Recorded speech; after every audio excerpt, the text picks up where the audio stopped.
성경 베드로전서 1장 같이 공부하시겠습니다. 베드로전서는 누구한테 보낸 거냐면은 이스라엘에게 보낸 거예요. 근데 어떤 이스라엘이냐? 여기 본도, 갈라디아, 갑바도기아, 아시아와 비두니아에 흩어진 나그네 라고 나와 있죠. 즉 여러 지역에 흩어져 있는 나그네들인데 어떤 나그네들이냐? 곧 하나님의 미리 하심을 따라 성령의 거룩하게 하심으로 순종함과 예수 그리스도의 핏부림을 얻기 위하여 택하심을 입은 자들에게 편지하노니, 이렇게 나오죠. 그래서 베드로 전서의 수신자는 하나님의 미리 하심을 따랐다는 것은 이건 유대인을 말하는 거거든요. 그래서 유대인 그리스도인들에게 쓰는 편지예요. 베드로는 유대인 그리스도인들에게 편지를 쓰고 있어요. 우리가 갈라디아서를 보면은 바울은 이방인의 사도고 베드로는 유대인의 사도라는 표현을 볼 수가 있어요. 그래서 베드로는 유대인의 사도인데, 그럼 베드로전서를 이렇게 쓰는 목적은 무엇이냐? 이 사람들은 유대인 그리스도인인데 가나안 땅에 살고 있는 사람들이 아니었어요. 가나안 땅에 살고 있지 않았어요. 예루살렘과 이스라엘, 가나안 땅은 예수님께서 직접 활동하셨고 예수님의 제자들도 거기서 활동했잖아요.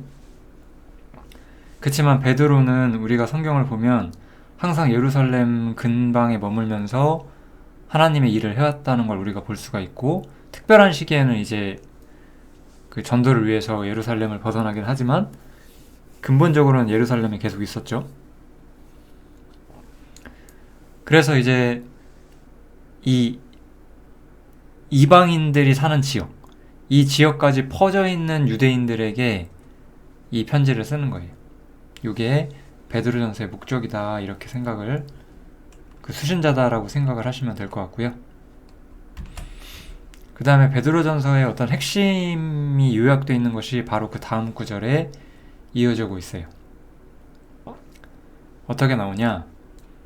우리 주 예수 그리스도의 아버지 하나님이 그 많으신 긍휼대로 예수 그리스도의 죽은 자 가운데 부활하심으로 말미암아, 이렇게 나오죠. 베드로전서는 예수 그리스도의 죽음과 부활을 먼저 이야기를 하고 있어요. 그리고 이 두 가지 진리가 우리를 거듭남에 이르게 해준다라고 보고 있죠. 그리고 이 거듭난 사람들은 그 결과적으로 하늘에 있는 기업을 얻게 된다라고 이야기를 하고 있어요. 이게 베드로전서의 목적이에요. 베드로전서는 여기가 제일 어렵습니다. 나머지는 다 쉬워요. 그러니까 그럼 이제 정리를 좀 해볼게요. 베드로전서라는 책은 어떤 책이냐면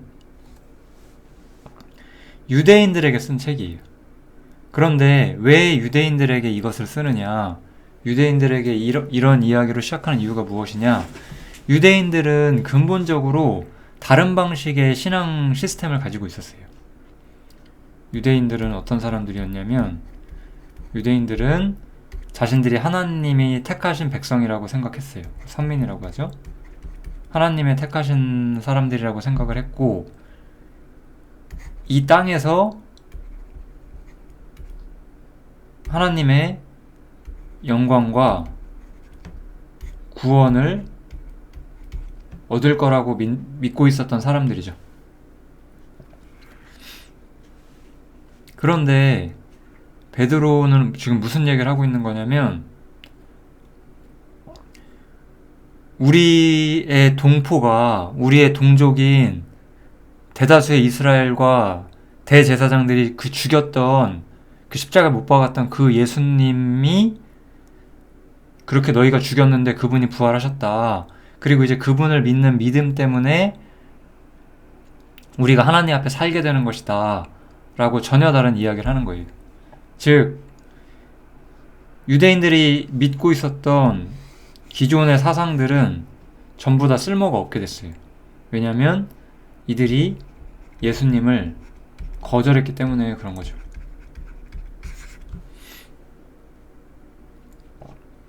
그래서 예수를 거절했기 때문에 이런 것들은 전부 다 지금 무의미하게 된 거죠. 현재 이스라엘에게는. 이것들은 다 이제 무의미해진 거예요. 그렇지만 이제 개인적으로 예수를 믿은 유대인들은 어떻게 되느냐? 이제 예수를 믿는 유대인들은 이제 거듭나게 되고, 하나님의 생명을 소유한다는 뜻이죠. 거듭나게 되고, 이제 그 기업이 땅이 아니라 하늘에 있는 기업을 얻게 된다라고 이야기를 하는 것이 바로 베드로전서의 어떤 핵심적인 의도가 돼요. 여기까지가 제일 어렵습니다. 그러면 이제 한번 생각을 해볼게요.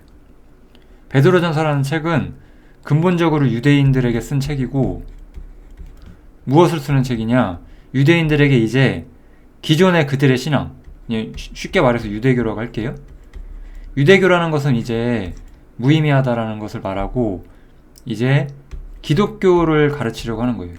기독교의 기초를 가르치고자 하는 것이 베드로전서의 목적이에요. 그러면 우리 이방인들의 입장에서 한번 봐보죠. 우리 이방인들은 유대교를 모르죠. 근본적으로. 뭐 우리가 구원을 알고 성경을 많이 학습하면 유대교에 대해서 어느 정도 이해할 수 있겠지만, 근본적으로 우리는 유대교를 모르는 상태에 있어요. 그럼에도 베드로전서는 우리에게 굉장히 도움이 되죠. 왜냐하면 베드로전서는 결국은 유대인들이나 이방인들에게나 전부 다 똑같이 기독교의 기초를 가르치고자 하는 책이기 때문에 그런 거예요. 그래서 베드로전서가 굉장히 중요하다. 특히 신앙의 어떤 여정을 처음 시작하는 분들에게도 매우 유익하고 좋은 이야기들이 많이 있다. 이렇게 생각을 하시면 좋을 것 같아요. 그럼 이제 본격적으로, 서론이 좀 길었죠? 베드로전서가 좀 목표가 명확한 성경이고 그 부분이 좀 중요해서 제가 서론을 좀 길게 했고요. 이제부터 좀 쉽게 정리를 해보겠습니다. 그래서 베드로전서는 이제 이스라엘이 원래 가지고 있던 땅에서 하나님 나라가 세워지고 그런 얘기를 전혀 하지 않고, 예수님의 죽음과 부활을 믿는 믿음을 통해서 우리가 거듭나게 되고, 우린 이제 하늘에서 기업을 얻게 되고 하늘에서 영광을 얻게 된다. 쉽게 말해서 우리가 죽어서 하나님 나라에 들어가서 영원한 세계에서 영원한 평강과 기쁨을 누릴 것이다. 우리가 알고 있는 기독교의 근간이 여기에 기록이 되어 있습니다. 그래서 이 구원에 대한 진리도 완전하게 나타나게 돼요. 너희가 말세에 나타내기로 예비하신 구원을 얻기 위하여, 여기서 말하는 말세는 예수님의 죽음과 부활을 의미하는 그 시기예요. 예수님의 죽음과 부활 이후의 시대. 지금 이제 2022년이니까 이제 말세다, 세상 끝날 일 얼마 안 남았다, 이런 느낌이 아니라 예수님의 부활 이후, 예수님의 부활 이후의 시대를 말세라고 베드로는 이야기를 하고 있는 거예요.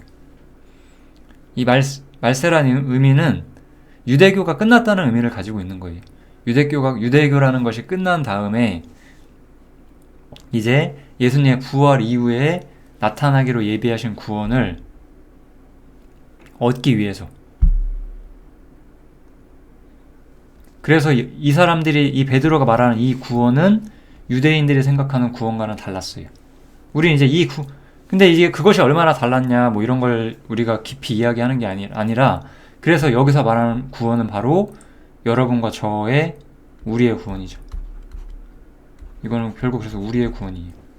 부활 이후에 나타나기로 된 그 구원, 우리가 지금 알고 있는 우리의 구원, 이것들을 얻기 위해서 너희가 보호하심을 받았다, 이렇게 이야기를 해요.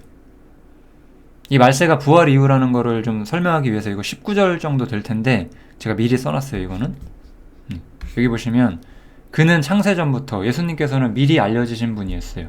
창세전부터. 그러나 이 말세에 너희를 위하여 나타내신 바 되었다. 과거로 말하고 있죠. 그러니까 이 시대가 이미 말세라고 베드로는 보고 있는 거예요. 그래서 예수님의 부활 이후에 이 구원이 정확히 나타나게 된다. 이렇게 이야기를 하는 거죠. 그래서 우리가 이렇게 구원을 얻었기 때문에 이제는 시련조차 깊은 사람이 되었다라고 이야기를 하는 거예요. 우리는 하늘에 있는 영광을 얻었죠? 하늘에 있는 영광을 얻었기 때문에 시련조차 기뻐하는 사람이 된다.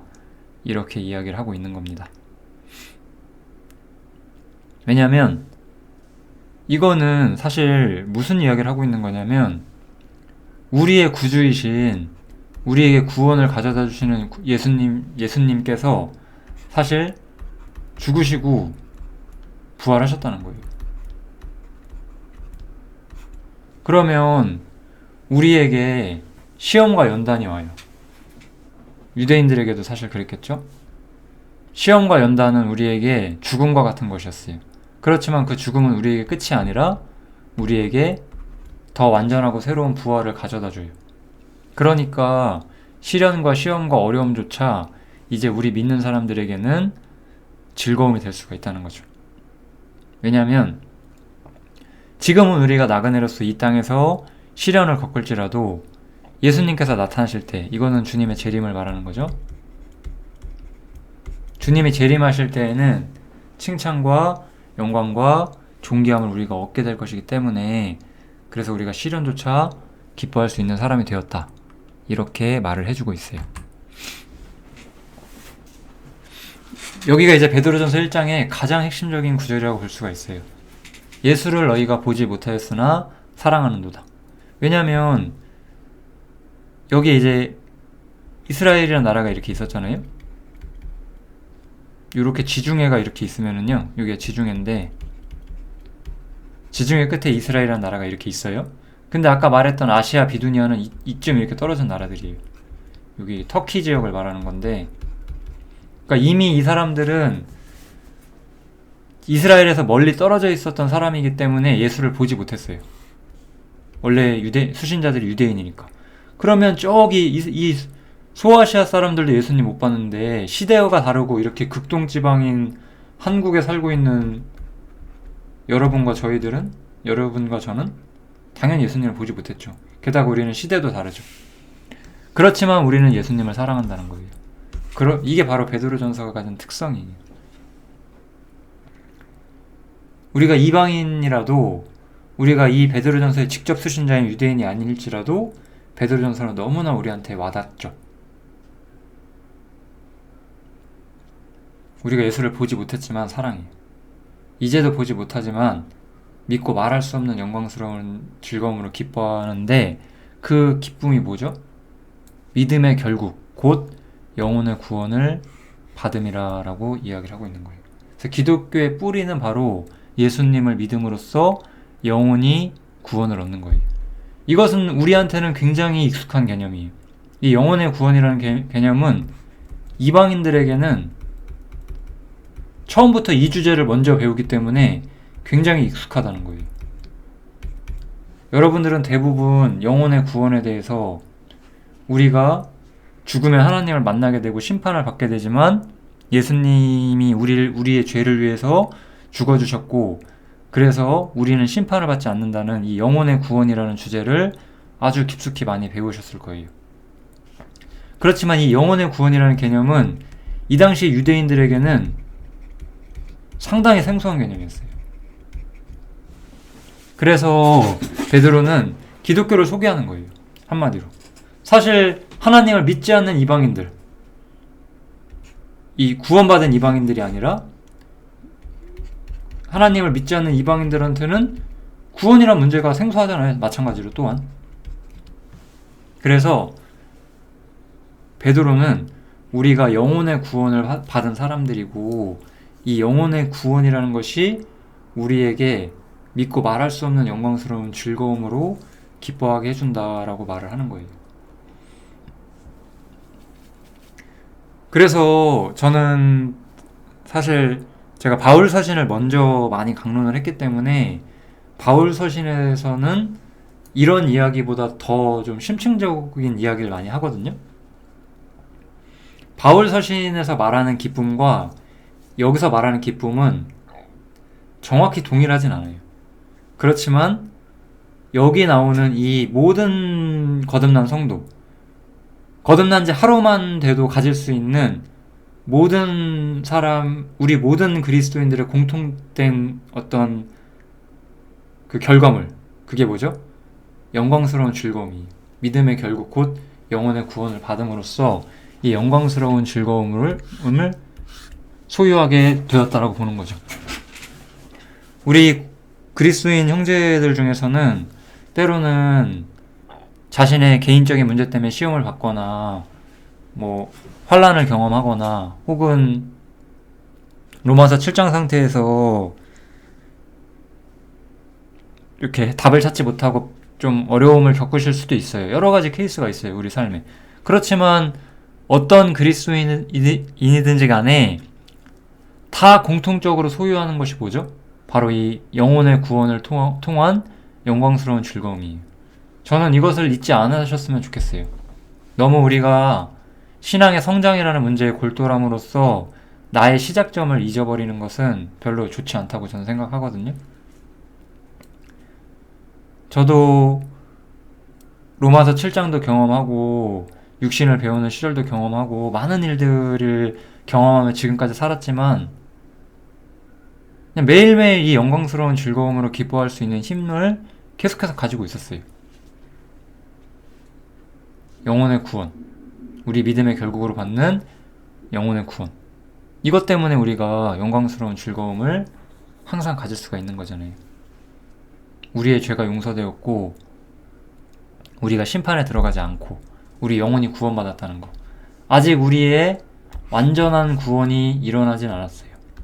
완전하게 되는 구원, 쉽게 말해서 예수님의 재림과 함께 오는 구원이겠죠. 이것은 아직 일어나지 않았지만 우리 영혼의 구원은 분명한 사건이고 이것 때문에 우리가 영광스러운 즐거움을 기뻐할 수 있다 라고 이야기를 하죠.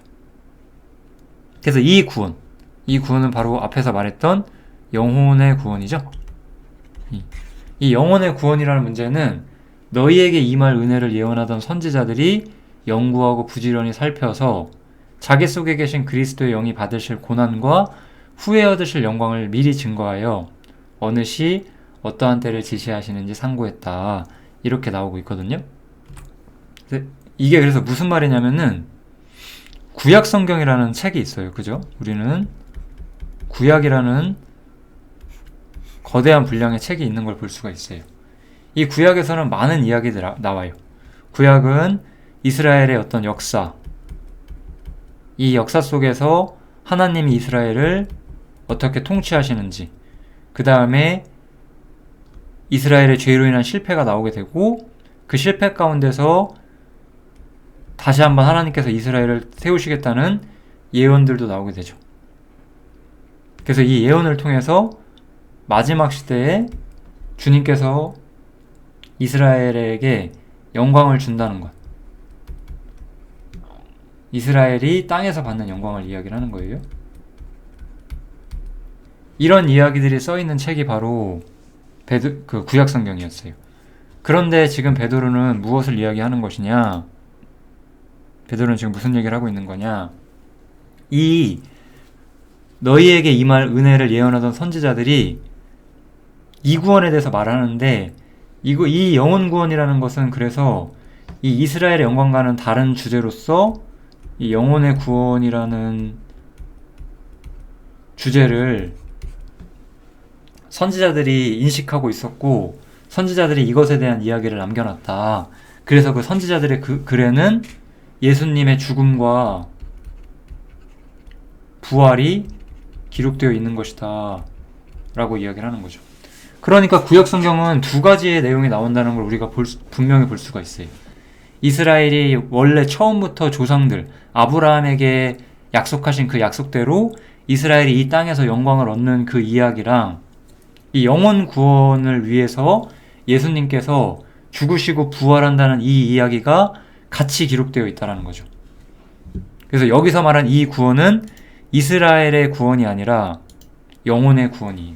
그러니까 이 영혼 구원은 이 이스라엘 본토에 살고 있지 않았던, 예수님을 본 적이 없던, 저 멀리 떨어져 있던 유대인들에게는 굉장히 생소한 개념이었다는 거죠. 한번 우리 이 이스라엘 사람의 입장에서 생각을 해보세요. 저기 예루살렘에서 갑자기 예수님을 통한 복음이란 게 퍼지고 있어요. 근데 어떤 유대인이 여기 멀리 살고 있어요.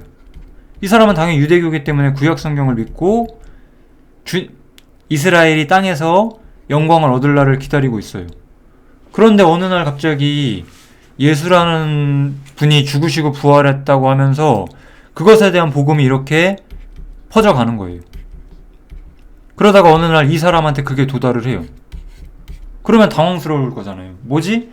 내가 그동안 구약 성경을 믿고 이 하나님께서 우리 민족을 회복시켜 주시고 열방의 머리가 되게 해주시고 우리가 여호와를 섬기는 나라가 되고 온 세상이 우리를 통해서 하나님께 경배하는 나라가 된다고 했는데 이 이야기는 안 나오고 왜 갑자기 예수란 사람이 나와서 뭐 영혼 구원이라는 게 나오지? 막 이게 엄청나게 당황스러운 주제일 수가 있는 거죠. 이 사람들한테는. 그래서 이 영혼 구원이라는 것이 원래 구약 성경에 있었고 이것이 나타나기로 하나님은 이미 생각하셨고 이제 이것이 나타났고 너희는 이스라엘의 영광을 얻는 그 최종적인 구원에 앞서서 먼저 이 영혼 구원을 먼저 경험하게 된다. 이런 이야기를 하는 거예요. 그러니까 우리가 이방인으로서 우리는 이스라엘의 구원을 모르잖아요. 그럴지라도 이 영혼 구원의 문제를 분명히 이해를 할 수가 있는 거죠. 좀 이해가 잘 되시나 모르겠네요. 이게 영혼 구원만 그냥 말하면 베드로전서가 너무 쉽거든요. 이제 그거는 우리 형제자매님들께서 스스로 직접 읽으시면서 이렇게 살피시면 될 것 같고 저는 베드로전서 전체적인 맥락을 좀 잡겠습니다. 그래서 구약 성경에 대해서 베드로는 어떻게 해석을 하고 있느냐? 이 섬긴 바가 그 당시 자기들, 그 당대를 살고 있는 선지자들을 위한 것이 아니라 너희를 위한 것이었다. 즉 여기서 너희라는 것은 뭐죠? 영혼 구원을 위한 거잖아요. 그러니까 이 영혼 구원이란 진리를 위해서 그 내용들이 기록이 되어 있다는 거예요. 그럼 다시 한번 구약 성경은 크게 봐서 두 가지 구약의 예언이라고 할게요. 예언은 두 가지가 있다는 거예요. 하나는 이스라엘이 영광을 얻는 거예요. 하나는 뭐죠? 또 하나는 예수 그리스도의 죽음과 부활이에요. 그러면 이것들은 결국 이스라엘 자신을 위한 것이 되겠죠. 여기 말하는 자기들을 위한 것이 될 거예요. 그죠? 그렇지만 여기는 너희를 위한 것이다 라고 말하는 거죠. 이 너희는 뭐죠? 바로 영혼의 구원이 필요한 사람들에게. 우리도 마찬가지죠. 우리도 영혼의 구원을 받았으니까. 그래서 이것은 하늘로부터 보내신 성령을 힘입어 복음을 전하는 자들로 이제 너희에게 구한 것이요 천사들도 살펴보기를 원하는 것이다 라고 말하면서 이 영혼 구원은 성령을 힘입어서 복음을 전하는 자들에게 주어지게 된 진리다라고 이야기를 하는 거예요. 이 영혼 구원은 구약시대에는 감추어져 있었던 핵심적인 진리인데 예수님의 죽음과 부활 이후에 베드로가 이 문제를 전면으로 끌어내고 지금도 우리가 믿지 않는 사람한테 가장 먼저 이야기하는 게 뭐죠? 영혼 구원이에요. 베드로는 그래서 천국문을 여는 사람이에요. 우리는 베드로가 천국문을 여는 사람이라고 성경에서 볼 수가 있죠. 베드로는 사람을 하나님으로 초청하는 가장 쉽고 명확한 문을 우리한테 보여주는 사람이거든요. 영혼 구원. 영혼 구원을 말하는 사람이에요. 제 영혼이 구원을 받았어요. 저는 지옥에 안 가요. 그 이야기를 하는 사람이 바로 베드로죠.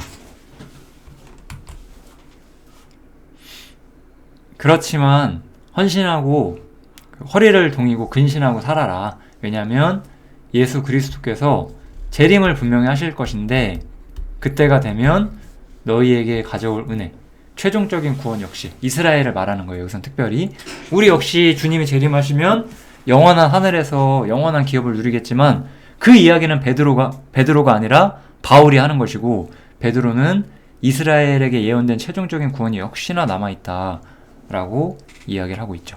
여기까지가 이제 베드로전서의 큰 맥락을 다 잡았다고 저는 생각이 되고, 그러니까 이제 우리는 어떻게 살아야 될까요? 그러니까 우리는 영혼 구원을 받은 사람으로서 어떻게 살아야 될까? 그 이야기를 하는 거예요. 베드로는 먼저 어떻게 이야기를 하냐? 너희가 순종하는 자식처럼 이전 알지 못할 때 쫓던 너희 사욕을 본삼지 말고 오직 너희를 부르신 거룩한 자처럼 모든 행실에 거룩한 자가 되라. 기록하였을 때 내가 거룩하니 너희도 거룩할지어다. 이거 레위기 11장이죠? 그렇게 말씀을 하세요. 이건 무슨 뜻이냐? 우리가 바울의 서신을 보면 우리는 거룩해질 수 없기 때문에 하나님께서 우리를 거룩해 만드셨다라는 표현도 있어요. 그러니까 베드로와 바울은 비슷한 이야기를 하고 있지만 목적은 조금 달랐다는 거예요. 그건 여기서 왜 베드로는 이런 식으로 말할까? 이 복음은, 이 영혼 구원의 복음은 구약 성경과 따로 떨어져 있는 것이 아니라 연결돼 있다는 거예요. 그러니까 구약에서 봤던 하나님께서 또한 이 같은 하나님께서 또한 영혼 구원으로 너희를 부른다는 거예요. 구약 성경에서 우리의 조상들에게 거룩함을 요구했던 하나님께서 바로 그 하나님께서 우리를 똑같이 부르시는 거지, 지금 하나님은 그때 하나님과 다른 하나님이 아니라는 거예요.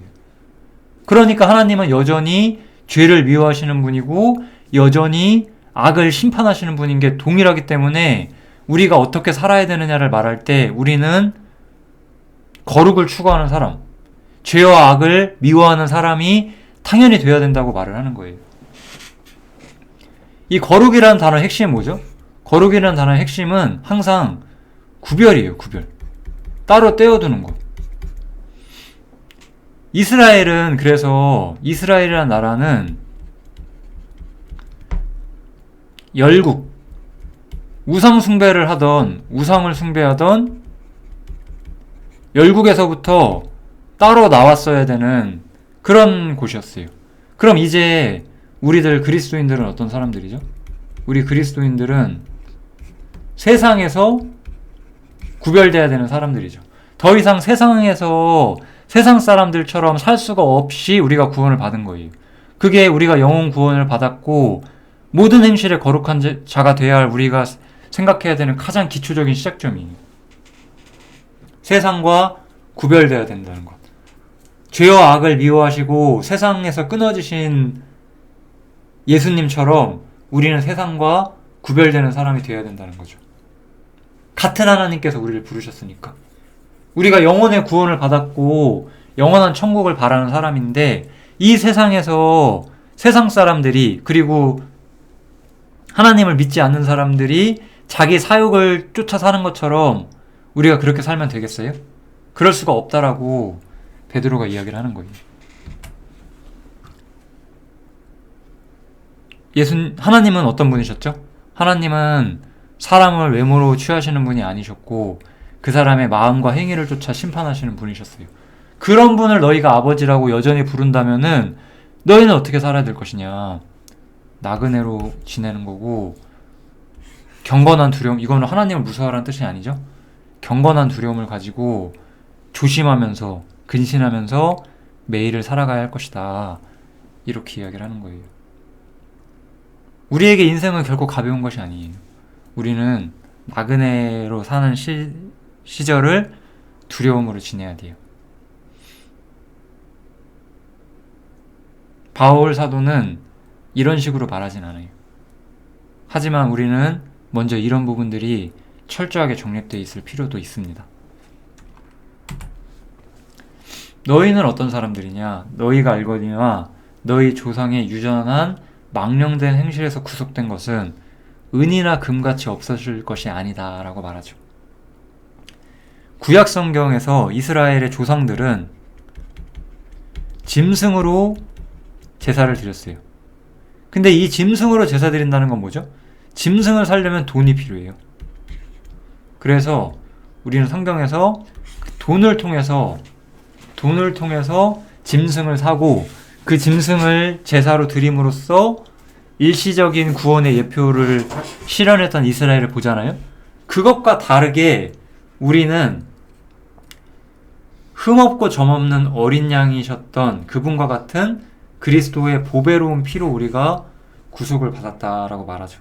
그래서 우리의 구속, 우리의 영혼 구원에 필요한 것, 구약 성경에서 그들은 짐승을 통해서 혹은 그 짐승을 낼 수 있는 속전을 통해서 용서를 받았지만 우리는 그리스도의 보배로운 피로 그것이 진정한 속전이 되어서 우리의 죄가 용서를 받고 우리가 영혼의 구원을 얻었다. 베드로는 이렇게 말하고 있죠. 그러니까 이건 기독교의 뼈대예요. 뼈대. 영혼 구원. 영혼 구원이 여기서는 뭐와 연결되어 있죠? 영혼 구원은 예수님의 피와 연결이 되어 있다 라고 이야기를 하고 있는 거죠.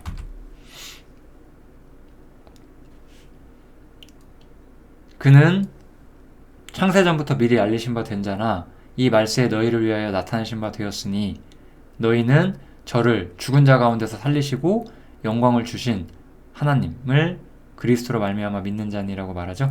그래서 예수님을 그리스도인 예수님과 하나님을 연결시키고 있어요. 그러니까 예수의 죽음과 부활을 통해서 우리가 영혼 구원을 받잖아요. 이렇게 영혼 구원을 통해서 우리가 하나님을 향한 소망을 가지게 된다라고 이야기를 하는 거죠. 이렇게 우리가 구원을 받았기 때문에 너의 영혼이 깨끗해졌다라고 말을 하는 거예요. 그럼으로써 이제 우리는 무엇을 해야 되냐? 거짓 없이 형제를 사랑할 수 있게 되었기 때문에 이제 마음으로 뜨겁게 피차 사랑하라. 형제 사랑을 제시하고 있어요. 여기서 사실 형제 사랑은 굉장히 좀 뜬금없는 위치에 나오고 있거든요. 그거는 베드로가 신앙인으로서 느꼈던 이 사람 마음속에 깊이 자리 잡고 있었던 그 마음의 그 속마음이 튀어나온 것 같아요. 저는 베드로는 주님이 계실 때 많은 실패를 했어요. 그렇지만 주님께서는 베드로를 끝까지 사랑하셨고 베드로를 사용하시겠다고 말씀을 하셨어요. 그리고 베드로한테 어떻게 명령하시죠?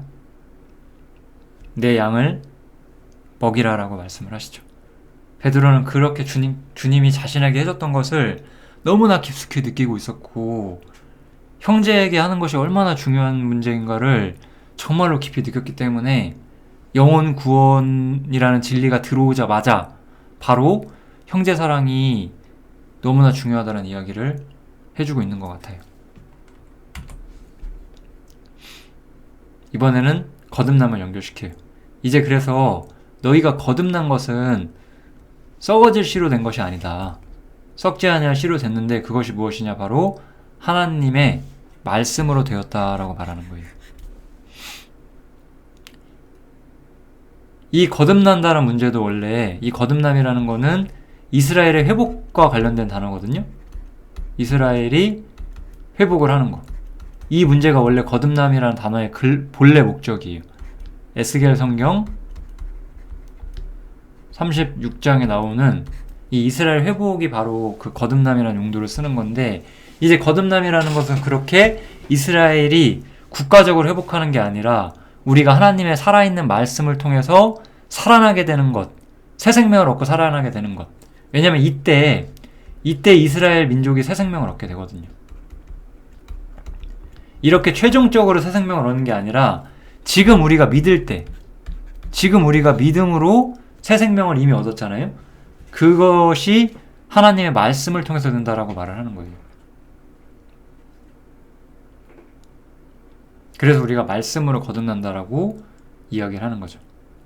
그러니까 우리는 주님의 말씀을 믿고 주님의 말씀을 쫓아 예수 그리스도의 죽음과 부활을 믿었기 때문에 우리가 영혼의 구원을 받은 거죠.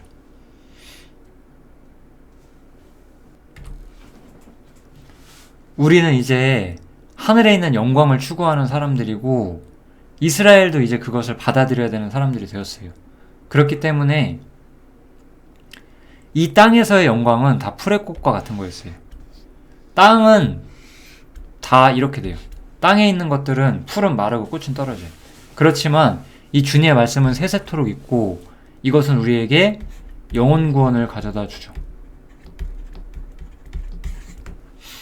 그러면 이제 이스라엘은 뭘 따라야 되는 거예요? 영혼 구원을 따라야 되는 거고 우리도 마찬가지죠.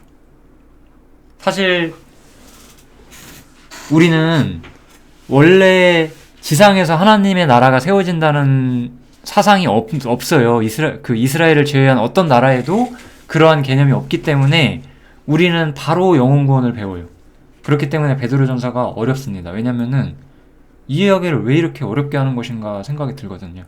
그렇지만 최종적으로는 근본적으로는 영혼 구원을 원래 지상에서 하나님 목적을 알고 있는 사람들에게 영혼 구원이라는 새로운 진리가 왔다는 걸 가르치는 것이 이스라엘 베드로 전서의 목적이었어요.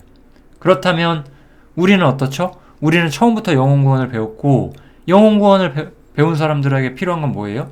1장에서는 많은 게 제시되지 않지만 우리는 행실에서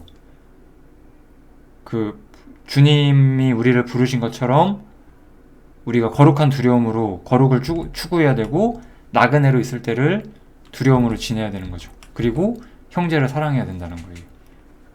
이것이 영혼 구원을 받은 또한 우리들의 기본적인 책임이다.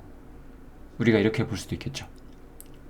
베드로전서 1장 여기서 마치겠습니다. 감사합니다.